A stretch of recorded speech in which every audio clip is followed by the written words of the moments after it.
So it's really annoying to hear a lot of people say that. And I'm like, where did you assume that it's a good cancer? Like, who told you that? that is universal ignorance when it comes to this, and in cancer in general, with adults and kids. That's a universal ignorance. Is that there's good and there's bad. Yeah. There's all bad. There's leukemia has so many different variables or variants to it, and different things that can happen. So the fact that anybody would say, yeah, it's when you hear leukemia, it's probably the most common one that you hear, right? With Right. types of cancer, but at the same time, it reacts differently in every single body. Reacts differently based on whether you're male or female, whether you're a child, an adult. It reacts differently based on whatever type of genetic makeups. There's a whole variable of things that can happen to make it different. So to say, well, it's just easy, there's also no universal protocol for treatments for it. Son. It may be more understood in a sense as a whole, but there's no universal treatment. You can't go to the leukemia patient next door in the hospital room and say, Right. what treatment are you getting? I promise you it's not the same thing. Yeah. It's gonna be different. And Okay. that's the biggest misunderstanding. Not only that there's good and bad, but also that treatments are all the same, or that they just open up the shelf and say, okay, they've got leukemia, we're going to pull this one off. They've got brain cancer, we're going to treat it like this.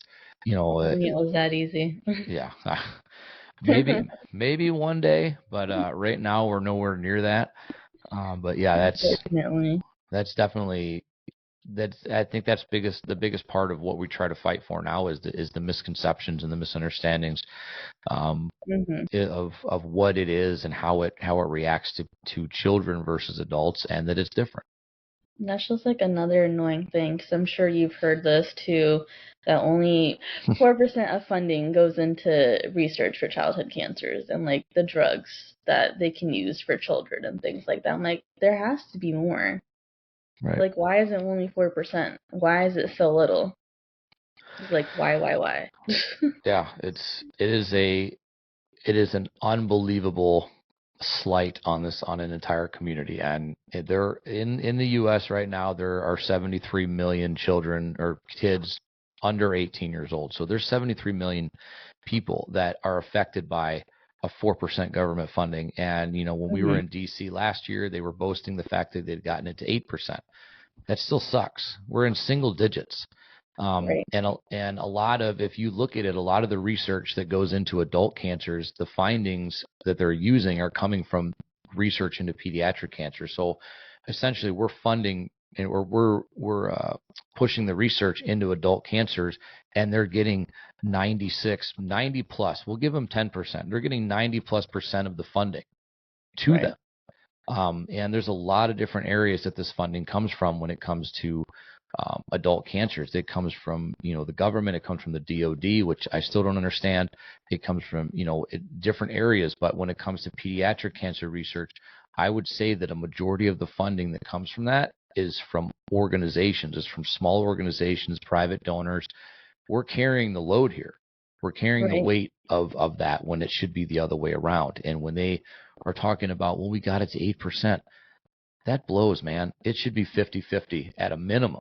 At a minimum, it should be At a minimum, it 50-50. should be. You would Um, think. I mean, I think it should be more than that. I think that the kids should be getting more because it's the way that children handle treatments on the attitude side is way better than on the adult side, but the way their bodies handled on a physical side Right. is rough. And for them to really understand, why is my body doing this, and what are you going to face later in life based on the treatments now? As an adult, a lot of adult cancers can be linked to lifestyle. They can be linked to things that have happened in your Yeah. life and things like that. Kids didn't go out drinking. I'm sure that you weren't a heavy drinker at 13. You know what I mean? Or you weren't smoking, or you weren't, doing whatever that caused you to be diagnosed with cancer. But yet, why are we funding so much into choices? The Right. kids didn't have a chance to grow up and make these mistakes and be stupid and have a chance to have these things happen. But yet we're not giving them the respect of, you know what? Okay, you guys didn't have this opportunity to do this. We're going to make it a little bit better by funding things that actually understand, because there is a universal misunderstanding as to why children develop cancer, period. Yeah. And there are some genetic links or some lifestyle links, but very, very little. I mean, I'm sure there is. I don't think cancer doesn't technically like run in my family. My grandpa had colon cancer, but that's probably the only person in my family that I know that had cancer, and then there's me. So that's two people, and that's about it. Yeah, and it doesn't make any Doesn't sense, make right? sense. No, no, there's no definitive understanding on it. I know I have breast cancer that's running a kind of on a few people in my family, um, but that's it. And even still, there's no genetic link. Right. With our daughter, she should have had a gene mutation that is genetically linked to the type of cancer she had. She was negative.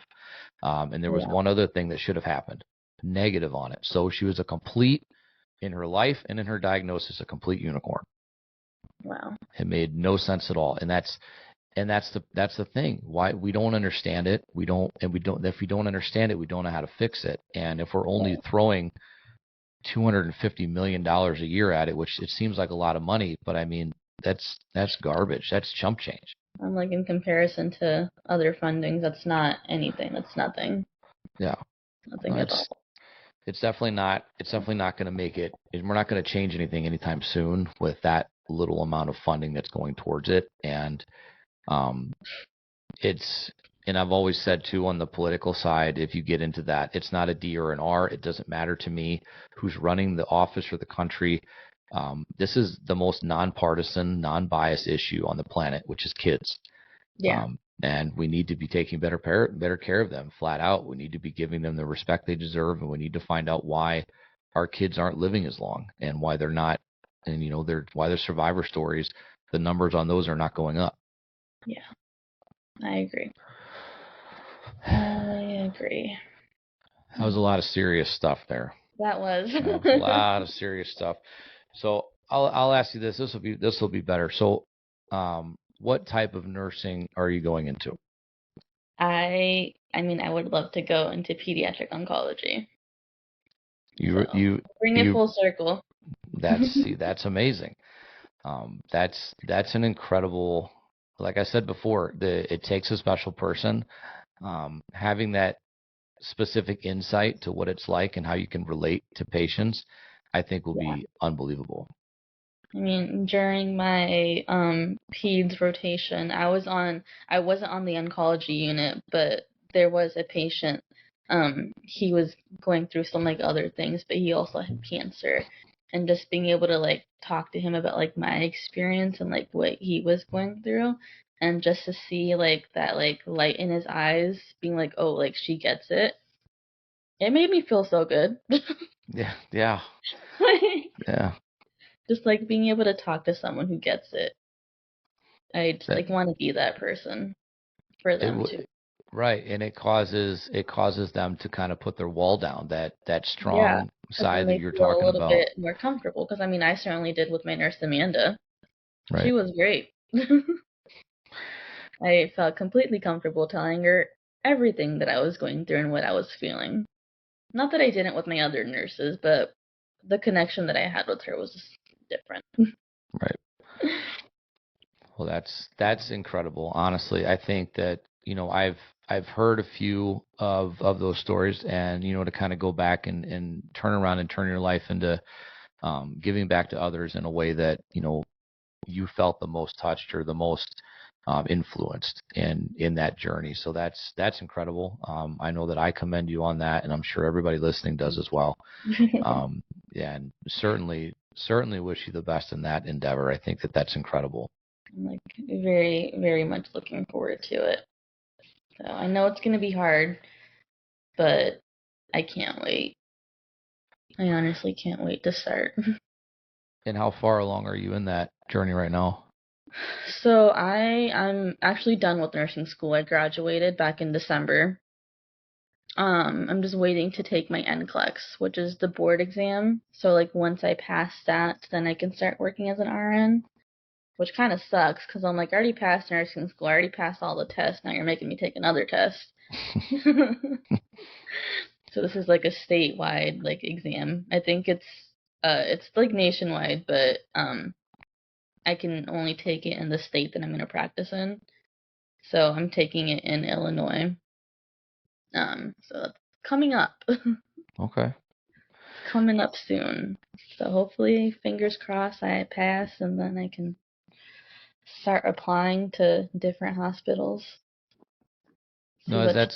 that something that you once you pass that you have to start at a certain like you start just as an RN before you can move into a specialty for a while? Um, no, I know there's like this like stigma around it where people like, oh, when you first get a job as a nurse, like you have to start in med surg, but you can honestly start anywhere. Like I have a friend who's working in like the ICU right now, another friend that's working in the ED, another friend that graduated that's working in like labor and delivery. Like you can do honestly anything. So, and then I have a few friends that are working at, I don't know if you've heard of Lurie's here in Mm-hmm. Chicago. A few friends working there. One of my friends, Jordan, she's actually working on the oncology unit there. That's where she had her peds clinical, and she really loved it. Oh, that's awesome. I'm excited for you to take a venture like that. I think I'm way too far along in my life to take on a journey like that, but that's incredible to be able to turn around and do that. Yeah. um, and give back. And so, Laurie Children's Hospital, I know, we've never been there, but we had friends that were treated there. Hmm. Incredible institution, incredible people. So, Oh no, um, I loved all the nurses that I got to like meet and stuff while I was there. So they're great. And then last month, I you can't see my t-shirt, but they had the cancer survivor celebration and walk that all the money that was raised from this went towards the Larry's Comprehensive Center and whatnot. So that was pretty cool. that's awesome. Yeah. That's awesome. And honestly, that's the kind of stuff that doesn't get televised. You know what I'm No, saying? it doesn't. We Like don't. I wouldn't have known about it if I wasn't a part of this the cancer patient page on Instagram. So Yeah. if I wasn't following that page, I wouldn't have known about this event because I did it last year and then I started getting the emails for this year. So I got a couple of friends to like join me for the walk and we got to do that, which is pretty fun. Yeah. Well, Yeah. see, that's awesome. And you know what? You should be fucking celebrated for this, for being here, for have doing what you've done, gone through, and what you're planning on doing. And you should be celebrated for that. And I wish that we saw more of that kind of stuff. Hell, on the news that or on whatever social media that it's pushed. And it's unfortunate that we don't see enough of it. Hmm. But I hope we continue to see types of things like that. And you are given that again, that respect that you deserve and that you've earned. It was really great just seeing there were so many people there and just even seeing like the caregivers, they got their separate shirts that said caregiver instead of like survivor on it. But just seeing so many people like come together for something like that was really nice. I truly believe 100%. My wife will sometimes disagree with me that social media does not push this type of stuff, no matter how many. It was July 3rd of this year, so we're only talking a few weeks ago, was the 3-year anniversary of our daughter passing. I posted on Facebook about that. And throughout the day had over 100 responses, whether it was just likes or comments, things like that. I post Hmm. about something about an event, I get 2. So Yeah. I don't think that it's people are that preoccupied. I think that is some of it, but I Hmm. also think that it doesn't get pushed. I think that that's something that's not pushed to the top of the page, and it's unfortunate. It really is. But come hell or high water, much like the survivor's walk, we are going to be successful in this, and we're going to continue to push it. And um, this year will be donated as kind of an investment, and we have a pretty big announcement that I was able to hear about that's coming up that I want everybody to be a part of. This year's investment or donation, we're calling it an investment into the future, but this year's Okay. donation is going to it's going to be incredible, and I would And that's love. going to be announced at the event. Yep. Yep. Okay.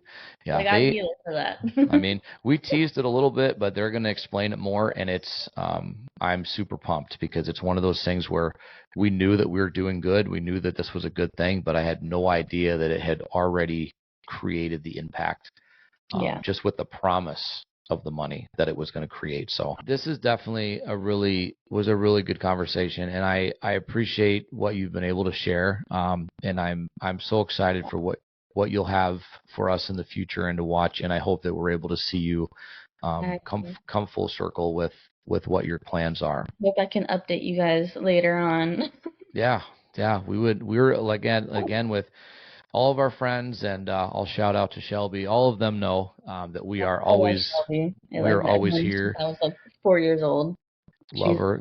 Yeah, the like family's great. Strider's a number nut. one. Mary's crazy. Yeah, we love watching it. They were a family that we were able to meet through TikTok, which TikTok is a love-hate relationship. Yeah. But it has allowed us to meet and come in contact with a lot of really cool people, and that's one of the things is that our phones are always on, and our emails and our messenger, all this, we're never hard to get a hold of here.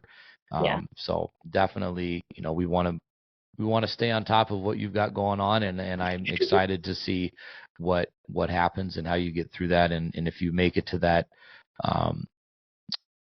the oncology nurse side of it, then I think that would be an amazing full circle, and to be able to give back and when you're in a position where you understand, like on a personal level, it makes such a better impact. Not that nurses that don't have the connection can't be good nurses, but just to Yeah. have that little bit extra and No, it's is great. an incredible It's thing. great So being able to like relate on that level, even though it's a shitty thing to be able to relate to.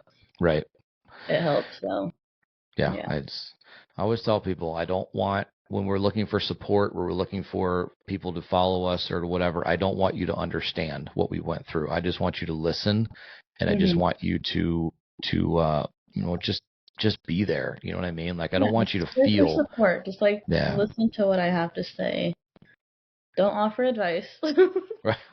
Like offer advice, but like a I, term that some people use is cancer muggle. I don't know if you've heard that term before. I've never heard that.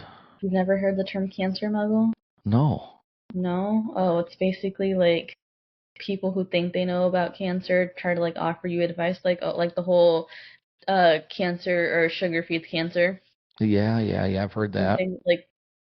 things like that, where they try to offer you advice, and I'm like, you don't know anything about it, so just shove it up your ass and keep it to yourself.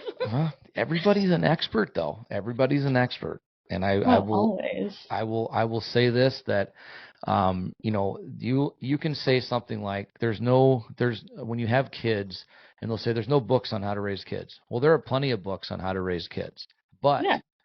I would say that a vast majority, if not all of those books, are written by people without kids. Oh, Okay. probably. So therefore, all the advice you're getting, the unsolicited advice that you get as a parent or as a patient, is from people that have no idea what they're talking about. They've read it on the internet, or they've taken some kind of, I don't know, there's got to be classes out there they're taking that are teaching them this crap. Yes, there is evidence that XYZ does affect cancer, but XYZ does not affect everybody the same and can't be universally No. applied. My You parents know? didn't give a crap what I was eating. They're like, oh, she's eating today? Hell yeah, let her eat whatever she Yes. wants. Yes. 1 million. One Like million it's like percent. another thing. I was also diagnosed with like anorexia during treatment because I lost a lot of weight. And like my dad would bring me food from home or like Subway or Taco Bell, like or whatever, and my doctor would come in to check in on me. He's like, "Why don't you eat like that all the time?" I'm like, "The hospital food sucks ass." Like I don't want to eat that crap. I didn't want to eat in general. I mean, there was days that it would take me 2 hours to eat a single banana. My Yeah. nurse would literally have to come check in on me like every 15 minutes to see how far I'd gotten. Not far. Yeah. Yeah. So That, like the fact that I was eating anything at any point, they got excited about that. So like, oh, she's eating. That's good. and they should. They should want. They should be. That's that biggest. Not. That's the biggest misnomer when the whole thing comes across there is, well, they're not eating healthy. They're not eating healthy. They're not eating this and that, or they're eating sugar. Who gives a shit if Yeah. when you are going through this and you can understand this and you can attest to this, it destroys your appetite. No, it does. 100%. And it You like don't want changes to. your taste buds. Like you don't like what you used to like. Right. Everything changes. And even like I don't know if this was because like the medications or chemo or whatever, but like my sense of smell, every little thing just smelled so bad to me. Like I had to be changed like rooms one time because I was too close to the microwave, and it made me sick to my stomach smelling the stuff that they were microwaving. And I was like, I can't deal with that. It made me so nauseous all the time. Yeah. So Yeah. yeah. That's again, it's what this stuff does to you. It changes you in a way that you don't think about. You think about the hair, but you don't Yeah. think about your senses, your taste buds. Our daughter went from liking one thing to liking only sour foods, which was weird, but that's what she wanted. It just changed it like that. And then, and I don't put myself on a pedestal, but the most viewed video I ever had on social media was almost 3 million views. And it was because I called out a doctor that went to a hospital and said, I can't believe they're feeding kids this. First of all, in the cafeteria, they're not feeding kids that. That's for parents and whatever that are there while their children or somebody's in a hospital. That's Right. not the same food the kids are getting. Number two, when you are going through this, you have no appetite. Therefore, what you're eating, any calories are good calories. Exactly. That's They don't that's get that. and They don't yeah, get that's that. end of story. And I used to say if she wanted a donut, she's getting a donut. The child ate Happy Meals every day for months because that's all she wanted. And we didn't care because it meant that she was eating something. Right. As long You as know, they're eating something. yeah. So Something. I mean, that, Let's just be happy about that. yeah, that's the thing. Like, stop trying to break it down. I mean, don't stop trying to tell us that because we gave her this, that she developed this, or because you ate this, that you're going to get this. You know what? At this point, if she wants to have sugar, great. Does sugar feed cancer? Maybe in some ways, maybe in some levels, but I mean, you have to understand that everything in moderation and everything is based on the amount you intake and stuff like that. It's Exactly. not, and the other side of that is you're telling me, then you're also saying that everybody in this world that eats 100% healthy every day, organic, grass-fed, all this shit, never eats sugar. Do those people never develop diseases ever? Right? I Never. mean, it's like you're you're telling me these are the most healthy people in the world, nothing bad ever happens to them. That Exactly. that's where we need to go back to. But yeah, that unsolicited advice. Everybody's an expert. Just don't fucking do it. Just That's where the term cancer muggles comes in. It's oh all my the unsolicited advice that comes from these experts, these so-called experts. yeah. Everybody knows everything about everything, but nobody knows anything about a damn thing. That's what the problem is. Yeah. If you don't know, you don't know, and that's fine. That's why we're here to teach you, or we're here to inform you about things, and just ask questions. Ask questions if you've got questions, but don't come to I'm an us. open You book know, when it comes to it. Like, ask me anything. I really don't care. I used to be hesitant to like talk about my journey and things that I had been through, but like I don't really care now. I'm like, ask me anything. yeah. I'll tell you. And that's good because I think I don't there's a lot of people I think that are very hesitant, and I've always said there's also two types of families when you're going through this, and two types of people. One is that you go through the journey and either you come out on the other side as a survivor, or unfortunately the child will pass. And either way, what the family will do is either move forward like this and talk about it and explain their story or advocate, whatever. And then there's the other 50% that will just kind of fade into the background because they don't want to be associated with it anymore. And neither way is wrong. 100% neither way is wrong. Everybody grieves different. Everybody lives different. But that's the thing. I wish more people would just come out and want to talk about it and Right. be open about it, because that's how the understanding comes about. That's how we get people to say, wow, I didn't know that was the thing. I didn't know that it was a problem. Well, you went through all this, but you never talk about it, so you must be fine. Mhm. It's I'm glad that you're willing to, and I'm glad that so many people have been willing to share their stories, because that's the only way that we're ever going to make a difference. Exactly. I think so. I'm glad you're doing this. this this was, I mean, it was a solid year of me wanting to do it and not having the time, and then Yeah. it became, I was able to do it, and so now it's been about a year, and doing the episodes by myself was good, but I like this side of it, being able to bring other stories, other families, organizations, things like that in here to be able to tell their stories, because there's so many more sides of it than just mine. Right. So it's really good. So with that, what I'm going to ask is that every time, or when I have people on, I always ask towards the end, I say, do you have any advice that you would give either to children, maybe the age that you were diagnosed that are going through this, or maybe to families, or just overall advice you'd like to leave people with? Like you said earlier, just like live your life to the fullest, you know?